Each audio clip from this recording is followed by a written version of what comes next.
Hi, everyone, and welcome to the Charm Citizen Show. I'm your host, the Charm City Maven, and I am here today with Cook of the CTLN Network. Thanks for having me. I'm good. I'm good. How about yourself? I am good, can't complain. It's a little cold. I've been outside today. I've gallivanted around Hampton today. little brisk. It's a little brisk day out there for sure. It is, but we're getting ready for Christmas, so I was doing some content. I'm currently interested in the holiday ornaments. Really? Are original ones or like is it like custom ones or just different colorful ones? How what Just type of different ones, just different one, Yeah? all types. I figured I would highlight those. We're doing a low key Christmas where we're not purchasing anything. We're supposed to be, well, I'm gonna purchase some things as kids, but we gotta it in my larger family, we have to make some things. So I'm Okay. not I'm not purchasing except for maybe an ornament or two. And other than that, it's whatever I can craft with my two hands. We'll see how that works out. I'm honestly interested to follow back up for that. I want to see how that goes for sure. I will let you know. Okay. All right. So CTLN, tell me, what does that stand for? Yes, so CTLN is really an abbreviation for Cooking the Late Night, which once was a actual late night talk show that we had, but realizing cooking up late at night is usually when creators are at their best. And so with our network just really being about putting the creators forward, we wanted to provide a platform that represents that. So CTLN it is. Okay. All right. I like that. And I have seen, in terms of your aesthetic, I see that you have like the TV show going on and everything. It's very Yeah. reminiscent of old school TV. Yeah, yeah, yeah. It looks like in terms of media, of course, like you and I, we're both heavy in the social media space right now, but it looks Mhm. like a lot of people are beckoning to the old styles of media. I'm saying like everybody is more nostalgic. We're getting into Yeah. record players, old CDs, like all of that, old movies. What do you say Yeah, to that? yeah. I mean, honestly, I think that's, that love and passion's kind of it's the perfect timing for it, especially, we look at the years like how everything got shifted online in 2020 because we were all forced to, right? And now Mhm. that really that pendulum's starting to swing back into offline, you want to bring back those things that kind of help bring those feelings to life. Even for us, beyond just the look and feel of the branding that we have, but we're excited to really roll out our channel 25, like really getting back to talking about online like it was a channel program. So you Mhm. go to channel 25, you're looking at CTLN Network, and that's kind of that look and feel where you associate different things to something that everyone has in common. Okay. I like that. So your network, in a perfect network, what would you design? Like let's say who's the big ABC guy or was ABC Disney? Was his name Doug?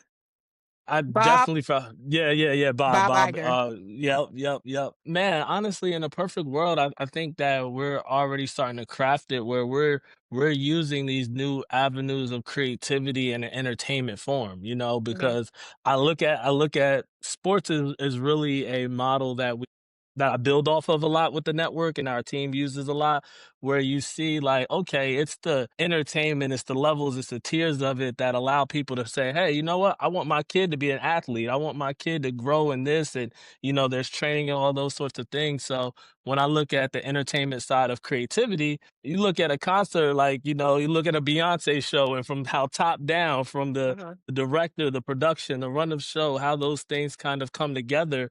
Well, there's a story behind the scenes as to what that takes to bring it to life. So for me, an ideal show would be us following the BTS of a, executive producer of a concert. Like, how do you get a Beyonce show to shine the way it does, hit the way that it does? And so that's kind of where my mind thinks about it for programming. Okay. So you talking about big Yeah, league. yeah. Hey, I mean, Yeah.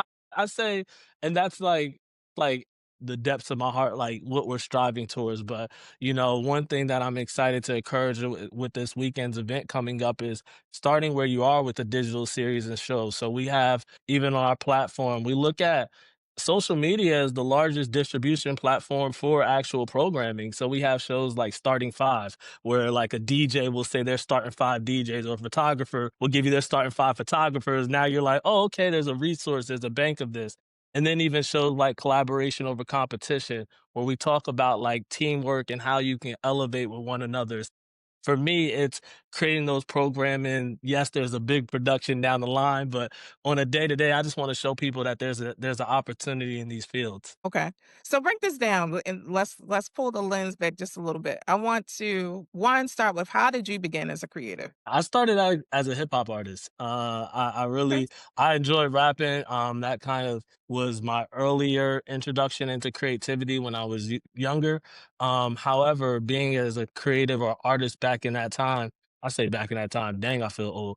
But I'd say as a creative and an artist, I would hit a lot of walls as to what I needed to succeed. It was more than just talent. It was, hey, marketing, branding, PR, those different elements to being a creative. And so just the lack of resources to afford those services put me in a position where I had to go learn them. And so that's how I developed various skills and branding and marketing and just evolved this creative over time. Is there one component that you enjoy the most now that you have mastered all of these? And I'm saying mastery. I mean, I don't know if you've ever tuned into the show, The Avatar: The Last Airbender, but I look at it like the same thing. Like, I like to be the avatar. I like to, have something to all the elements. And so the element I would say I like to lean into more now is really storytelling. That's through because storytelling can be, articulated in so many ways. I've done it through the rap side of it, but I also done it in the experience and marketing side. So storytelling's kind of like my sharpest tool, if I were to say there was one. Okay.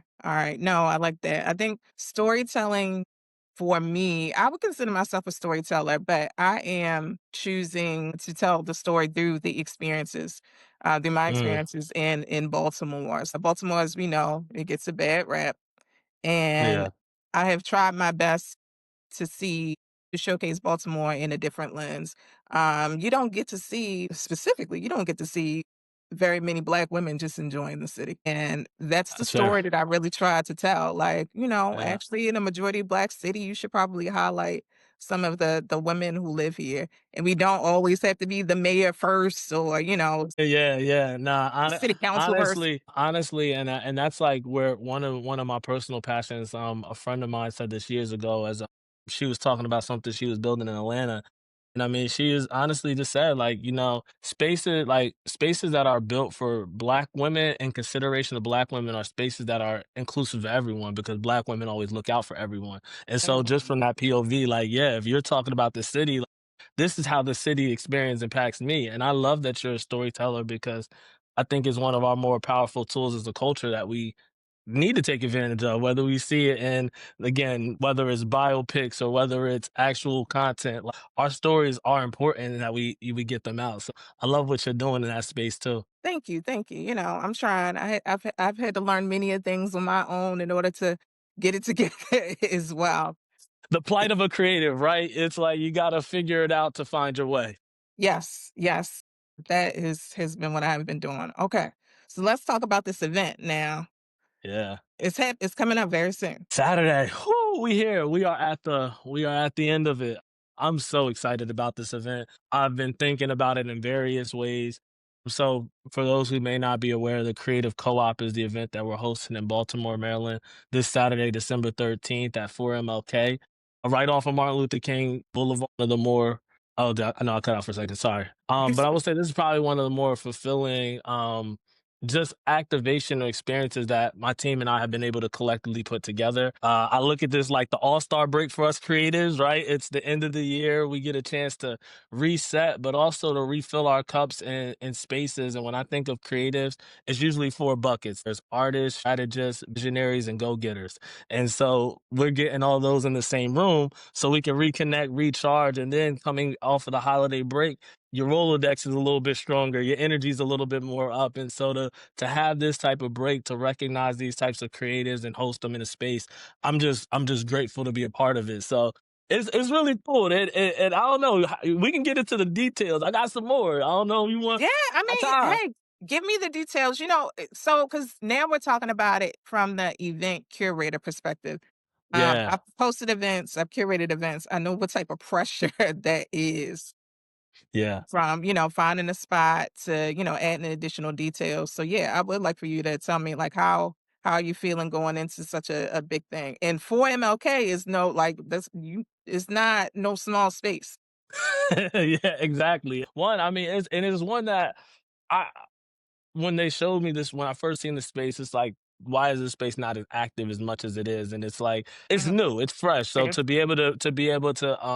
you know, be a part of the early stages of curating this space is really amazing. But when we talk about the intentionality behind it, it is so many layers and so many tiers. We have our main stage of programming, which again, it's not overwhelming. There may be three main stage moments throughout the day, but then we have these breakout spaces that are very intentional, be it our Creative Connect room where we have our card game. We have a Creative Connect card game so you can network with creators throughout the day. There's going to be a section where you can just go in a room, and if you're willing to network or wanting to network, you can connect with people.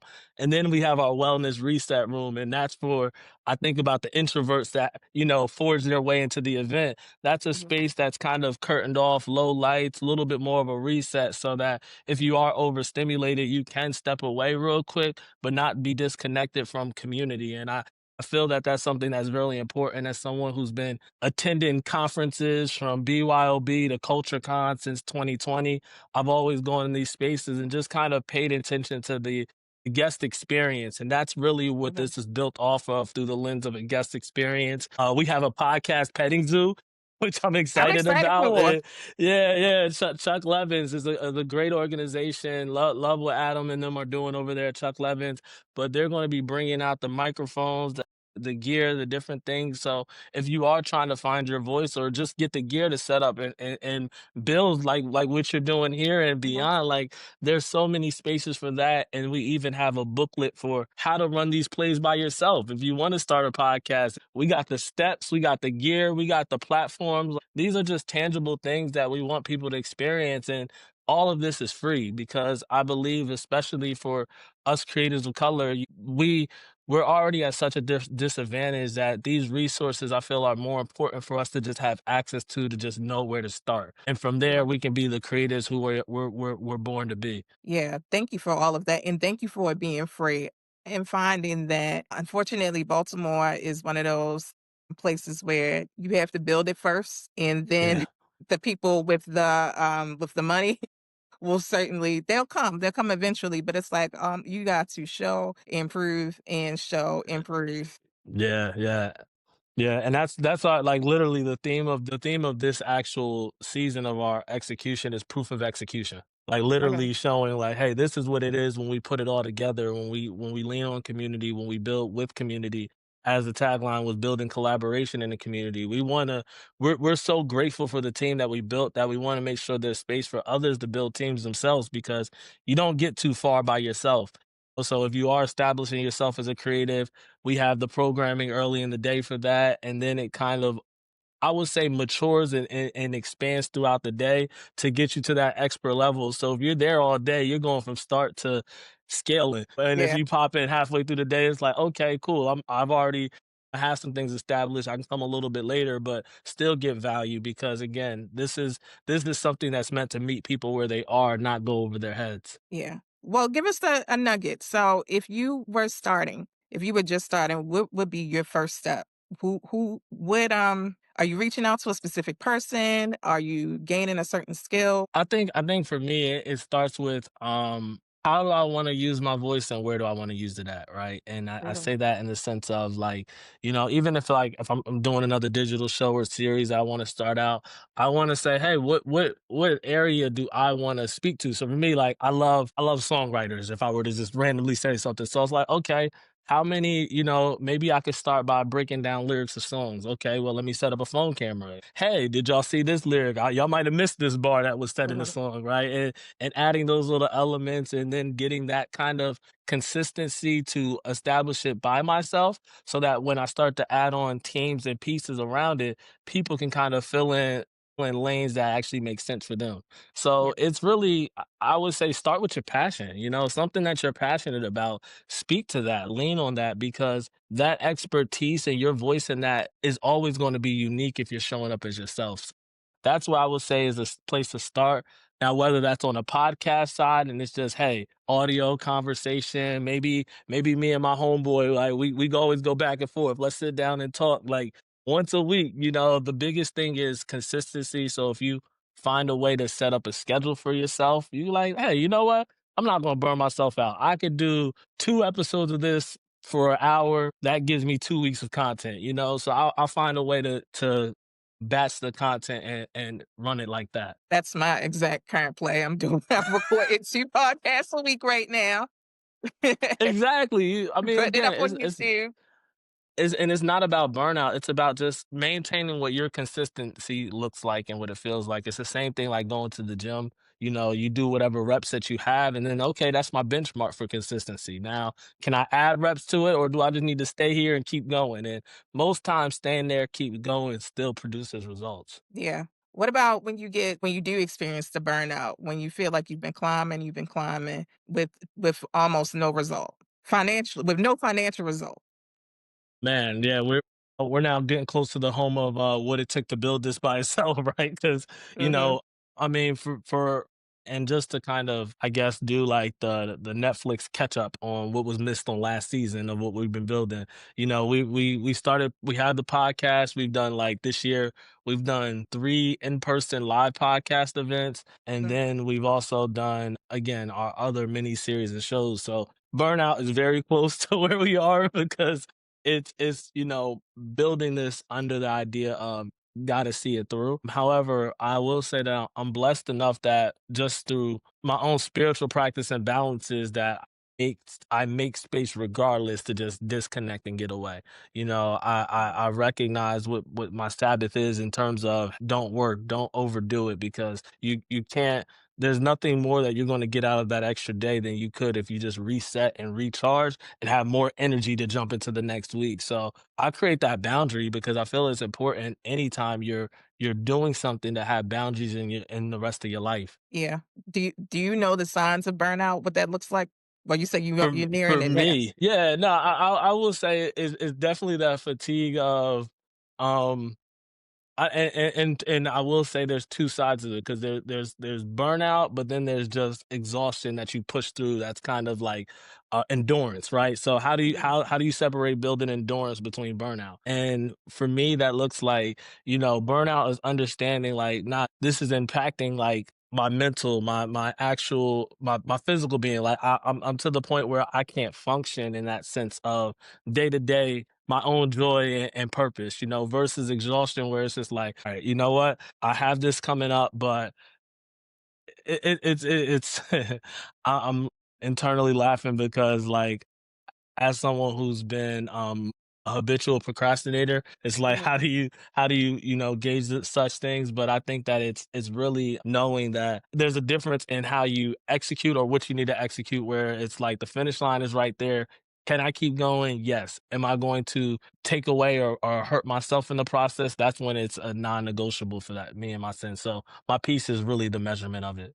I feel that. Yeah. And I'm glad you're holding yourself accountable to like taking the necessary breaks where necessary and even understanding that distinguishing between the two. Actually, that's a nugget for me. I haven't really thought about that, about like the endurance part of it or like testing your own resiliency.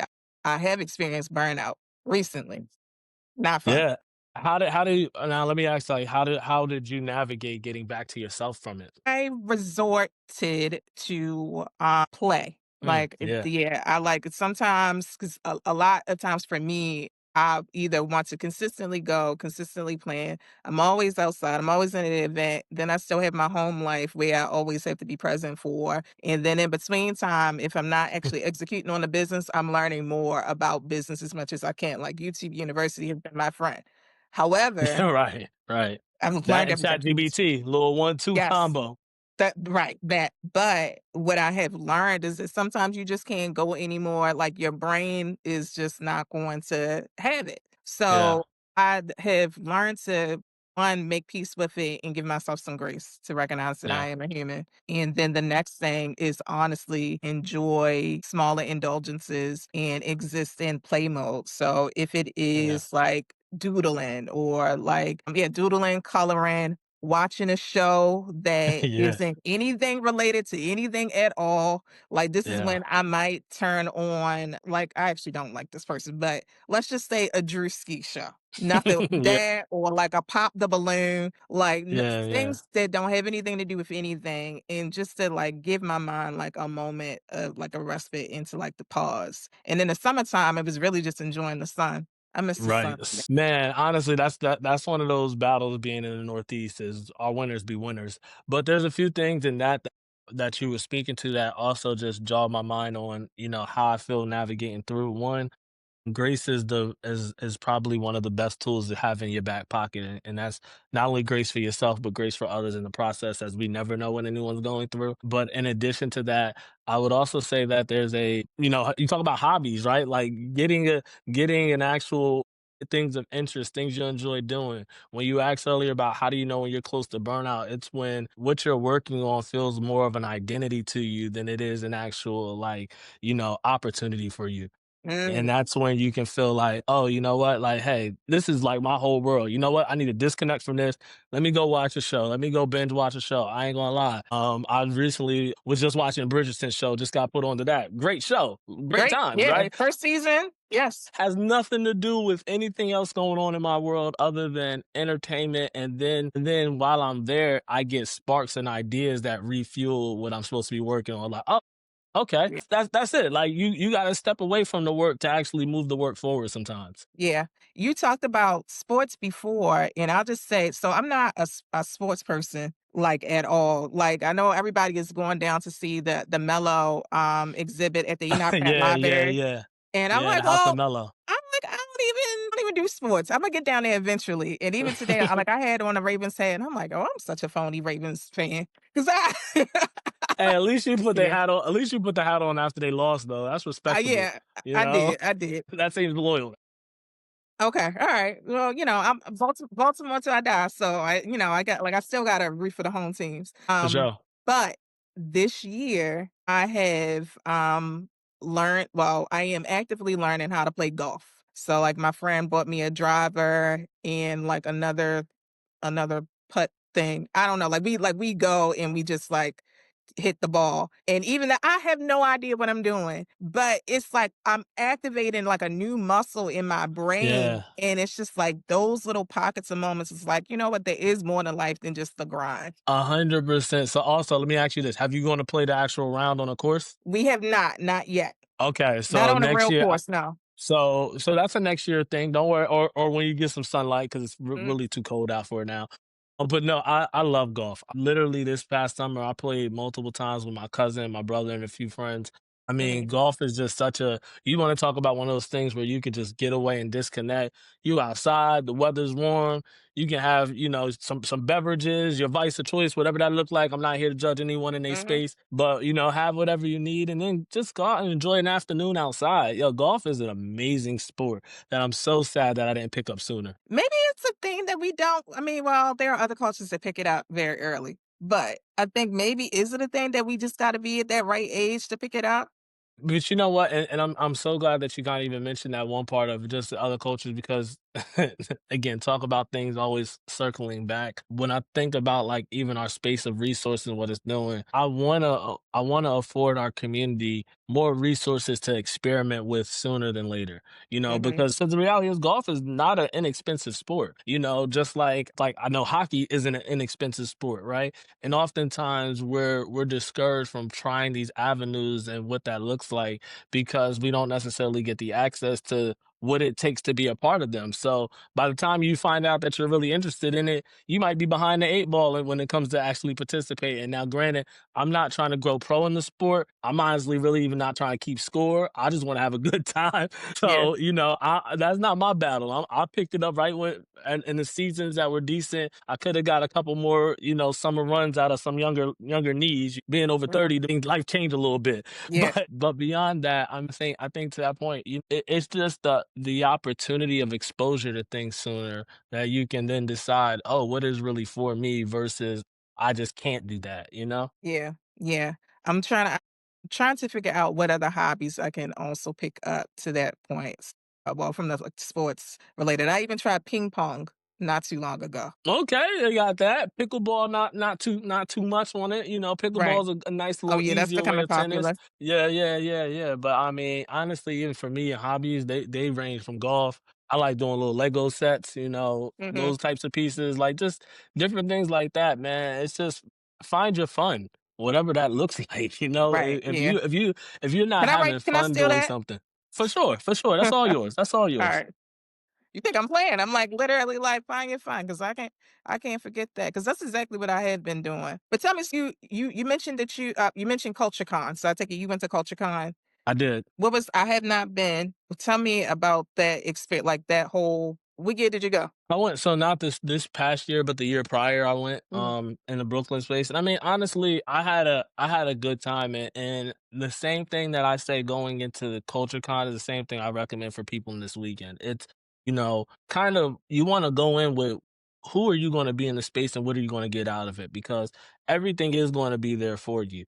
The idea of expecting someone to walk you through A, B, C, D, like one on one mhm, through a whole event, it's unrealistic. That's not something that, people can't walk the path for you. What they can do is provide you with the space and the opportunity. And from there, you make what you can from that. So I had a blast. I ran into I'm at a unique space where some of my peers are on stages, other of my peers are like in the crowd experiencing. So I get mhm, to experience it a little bit more from a different lens of appreciation. Because I mean, honestly, the keynote speaker that we had this weekend, Will Toms, he was actually a guest on the panel at CultureCon when I went. And when he was done, he was like, "Hey, I'm gonna drop this resource." Literally gave the entire audience access to a Google sheet of all grant funding for the year that you oh, could wow. access. Like, Yes. for me, that's like, I mean, if you get nothing else but just that out of an event, that's worth it, right? That's Yes. value. And so if you can, there are stages that are curated for everyone. It's just sometimes it can be overwhelming. And it's a really large campus. We're talking about a pier in Brooklyn, New York, where there's Mhm, like three warehouses of activations. That can of course be overwhelming to a lot of people. But I think if you really go into it with, you know what, if I go like pre-expectation of yourself. I just want to make two connections and I want to learn one new thing before I leave the room today. You go mhm. there and you'll probably blow that goal out the water, but the expectation is that it's not, I want to sit in front of Morris Chestnut and get all the acting tips and get him in my next movie, because you're not gonna really swing that, like Yeah. manage your expectations, I think. So I would say I appreciate it. I love what Amani has built with CultureCon. You're looking at 7 years of, starting where you are and evolving and going forward, like we said earlier, where Mhm. the money people don't come till later on. That's why it's as big as it is now, because there's years of consistency. For us, this year one, I'm Right. excited for year one to be able to just have this space, have this group of people, and have this moment marker in history to say, "Yeah, the first creative co-op was this weekend and got to share it with these amazing people." Yeah. No, that's big. That is a big thing. And you're right. Like go in with the mindset of just connecting with the peers around you. And that actually is an important factor. That's something that Rashad and Troy of Earn Your Leisure talks about. I'm Yeah. going into their spaces. I haven't gone to their event yet either, but I've been to an event that they did locally with Paris, the Wealth Shout Summit. outs to Raven. Shout outs to CEO Yes. Network Evolve too. Yeah. Shout outs Yeah. to CEO Evolve Network. Like they're doing amazing work. I know they're building something too special in Baltimore. They even Hmm. have like a youth wealth summit kind of coming up. So Yes. shout out. I love to give people their flowers, especially when they're Right. doing dope things like that. Yes, definitely. I love her. I had her on the show the last time I was podcasting. Consistency is key, guys. I just needed to tell y'all. Sometimes Hey, it's hard to be consistent, but consistency is key, but grace is important. And also, it's we have one thing I will also say to that too is we have kind of undervalued our content by feeling like we just can't stop and take breaks. Your favorite TV show has seasons. You get five mm, seasons of Insecure, so like give yourself a season, then give yourself a break to reset, restructure, measure, hey, this is what worked for me, this is what doesn't work for me. Even with the shows when we started, before we even released episode one of our starting five, I'm like, okay, we got 8 episodes of these. Let's see what mhm. these 8 do. Let's see if how we want to update it from there. But let's just call it a season and then bring it back when we need to. So you just hit season 2 of the pod now. That's all. That's true. You know what? Thank you for that. You know what? You might know a few things. Every once in a while, a little bit of something, right? A little bit of something. I Yeah. promise. Yeah, no, this is definitely season 2, and I've learned a lot, but, between the 2 seasons, I've learned, where my skill sets lie, and honestly, like, the juice that I get from it, and what I Mm. enjoy about it. I really do like talking to new people. I really like this form of expression. Content, static content is great as well, but I actually really do like podcasting. So I'm excited to, continue with this. Yeah, yeah, and I will say, like, no, I was gonna say even like, and even love just the space of conversation because it really gives you a chance to like have a mirror with someone as to what you're like, where are you at, where are you going? Because sometimes we get in our silos and we end up locking in, and we don't even see our own progress until we talk to someone else. So that is one, what I love that you're doing this, but two, encouraging as we talk about those different creative archetypes for this weekend. When you come into this space, we're going to provide you with not only opportunities to network across, but action items of, well, let me strategically network across. If I'm a visionary, I don't need another visionary with me to build a team because then we're Mhm, going to be clashing visions. I might need someone who's a go-getter that can execute the vision a little bit more than myself. So or to your point, it might be, what, maybe as a visionary, I need a tribe of other visionaries to keep me inspired. So just knowing how you want to show up and who you want to connect with, I feel like we're making it easier to do that versus going in spaces where it's like, well, shoot, let me come up with a title for myself. All right, I need my 30-second pitch. I need my mhm, elevator pitch. I need all that. And that becomes a lot just to connect with people. And now it feels transactional. So we want to yeah. remove that kind of transactional weight from connecting with one another. Yeah. Yeah, everybody needs just to relax just a little bit. Just breathe. Just breathe. And the connections that you want, I found that they actually will come. They'll come when you're ready for them to come. For Yeah. sure. Yeah. Let's talk about content, the content media game as it is right now. It's changing. The algorithms are changing, the platforms are changing a lot. How are Yeah. you feeling about it? Reach isn't the I same. mean, you said what's that? Reach is not the same right now. Oh, it's not. It's not. It's not. And I think there's opportunity to execute in numbers. So I will say that is one of the benefits of our network, right? Because again, being a network and we are featuring these amazing creatives to watch this year that, they're going to have the opportunity in the next year to be creatives that whenever they're promoting or executing something, they can invite the network and collaboration. Like just extending and getting distribution reach, having multiple pages now, like that used to be a burnout of itself. But if you got a podcast page and then you got your personal page, collaborating with those pages, Mhm. at least, get the most out of the two audiences that you built within themselves. You kind of gotta look at it like, and please pardon this nerd moment that I'm gonna have right now, as there's a show called One Piece that's like, it's like a pirate who kind of just takes over this front and trying to get this treasure. So you kind of got to be a pirate in the industry. Like you guys see the infrastructure, but Mhm. you know what? I see I what got you're a doing, book. but we go like, yeah, like you gotta Be more go around the pirate. way. Yes. Yeah, yeah, you gotta make your way more into it from a different lens. So for me, I think it's a great opportunity for collaborative posts. I think it's a great opportunity to leverage again. No audience is too small, whether 200, whether 2,000, whether 200,000. To connect with anyone's audience is to reach beyond your own lens. I think it's now merging into that where I think we could take advantage of it, whereas the algorithm themselves is trying to force like polished and just like, they're trying to battle with TikTok in its own sense, like Yeah, especially on Instagram. Like they're going to compete with each other, and it's not for us to compete against the algorithm. It's for us to find what works for us within the ecosystem of it. So yeah, I mean it's trash from how they don't, I don't think, see the potential of the people who are bringing original ideas to the platform, who mhm, are, navigating these spaces in an authentic way. And it's really, especially as AI continues to rise in this space of content creation. But I think there's also going to be a opportunity for like that authentication.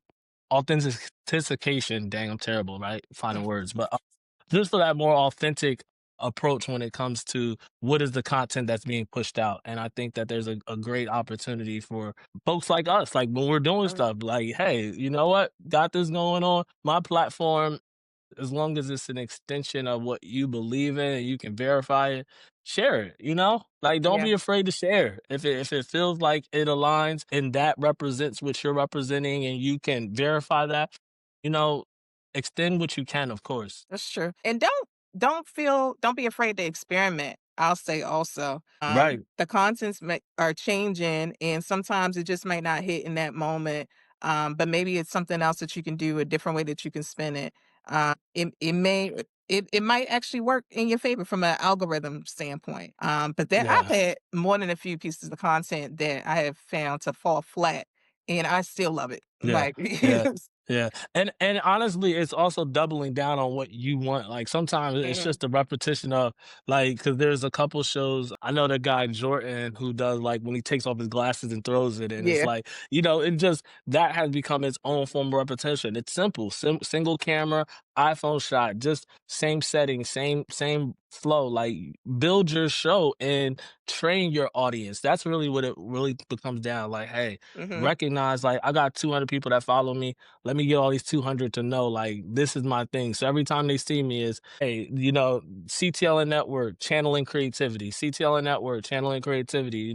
This is what we have going on. That's why like all of my recent reels, I've been making sure we throw the logo flash at the end. So nothing else, you're gonna see what that is. And if you don't know me, if you don't know Des, J Law, the people that we have, the amazing creators that we have, Calvin, all of them on the team, you'll know the logo like, "Oh, Mhm. that I've seen. That I know is something." And it's like like I said, our pirate flag, if you was Yeah. so to speak. Yeah. You've built a brand. Are there any Built women the on this brand. team? Well, so yes, first and foremost, yes, we have K-Lig, who is actually K-Lig's moved more to the talent. Like, Okay. because of the early stages of us building, one, have worked with some amazing black women along the way, from Mia to just again, K-Lig and a few others. But the thing is, like in these trenches parts of the work, I'm asking a lot of my guys and the girls are part of it. And so to not Mhm. burn them out, it's almost like, all right, let's get the foundation set now. Hey, come on in. Now let's have this conversation, especially even this upcoming week. Most of the breakout sessions, we have Brienne from Black Ass Flea Market running something there. We have, a few, and again, just a few other people who are. But for us, it's like asking a lot. Some people like, yeah, I'm with you, but I can't be in the trenches that deep. Yeah. Again, we talk about a free event. We're not making nothing off of this. We are in the trenches just to bring it to life. And for me, it's not easy to just ask that of everyone. So people come and go as they need. That's true. That's fair. That's honorable, actually. Yeah. Yeah. Right now is the So sweat equity time. yeah, so it's and that's a different weight that you put on people, and it's again now as I mentioned, it's built for the environment of it. In fact, shout outs to Falasha Day for Unscripted, as she's going to be doing a live stream for the event. Shout outs to Nelly too, who's on the team and stepped away, but she's helping out for the activation of this. Because to that point, it is a lot that you're asking of someone, where it's just like ROI for some people is just, hey, it's not there, and I wholeheartedly appreciate just anyone who adds their time and talent or their energy to what we're building. Once we get in this space where we're in the positive, trust and believe, there's some easy hires that I'm making within my circle. Mhm. But till that point in time, most of my friends and most of my homegirls actually even just hit me to like, hey, how can I support you this weekend now that it's Right. coming up? So that's where you get to see more of what that looks like. What do you wish more creatives would know, I guess, about building their brand and building their team? Building their brand and building their team. Or Well, one or the other. I would say one thing I want all creators to really know is, and this is something that I think we're working on as we get to more 2026 is, know your creative level and tier. You can't pick up the camera for the first day and be like, all right, $5,000 for a shoot. Like, like I want you Yeah. to know like what your I want you to know your rate. Like I want you to know what your value is and what your worth is and what that equates to in terms of deliverables. Like, hey, if I'm going to charge you 500 for this, expectation is this type of quality with this type of execution delivered within this window. Oftentimes we get a bad rep as creatives as if we don't know how to necessarily manage our business, but the reality is we don't have an infrastructure to know what we have to build. Like, how much does it cost to take this? Well, I just had to spend $3,000 on or $8,000 on this camera. Am I charging you for that, or am I charging you for my ability and talent? So I want creatives to know where they fall in their abilities and their deliverables, and I want us to get our rates up, like get our rates to Yeah. where we want to be, and recognize like my rate is my rate. This is what I'm going to charge. And we don't have to gatekeep that from others because it's almost like we battle one another for like, oh, he said 500. Well, I'm 450. No, we Yeah, don't got to low bridge one another. Like, understand, like, if they want to pay less, get you somebody that's starting out, pay less for that and understand what that comes with. So I want us to know our worth for sure. yeah, that's true. That's something that I'm learning as well. I have some things that I'm offering services for. But I haven't learned like freelancing is new to me. And so like being able to verbally express the price apparently has like been my hang up. And it's like you gotta learn to ask for money. I don't even know what the issue is. Yeah. My dad was a car salesman. He had to tell people big numbers all the time. And it's like, hey, come on now. Like, Kendra, you gotta get it It's together.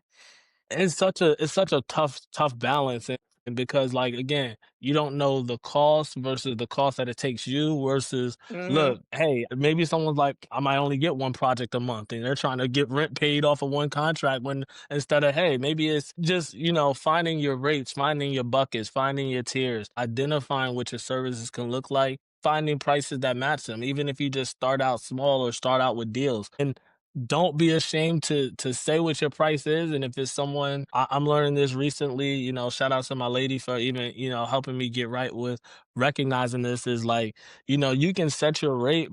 Hey, if it's 5K for your services, but you really rock with somebody, you're like, look, I said I'll do it for you for 400 or for 500. Make sure you send a full invoice, throw that discount price off, like, hey, you saved this and you paying this. But know that Yeah. this is my rate and my words. So like when you double back, you can't hit me back twice with the I need the 500 again. Come on, that wasn't even the original price. That wasn't what we did. So,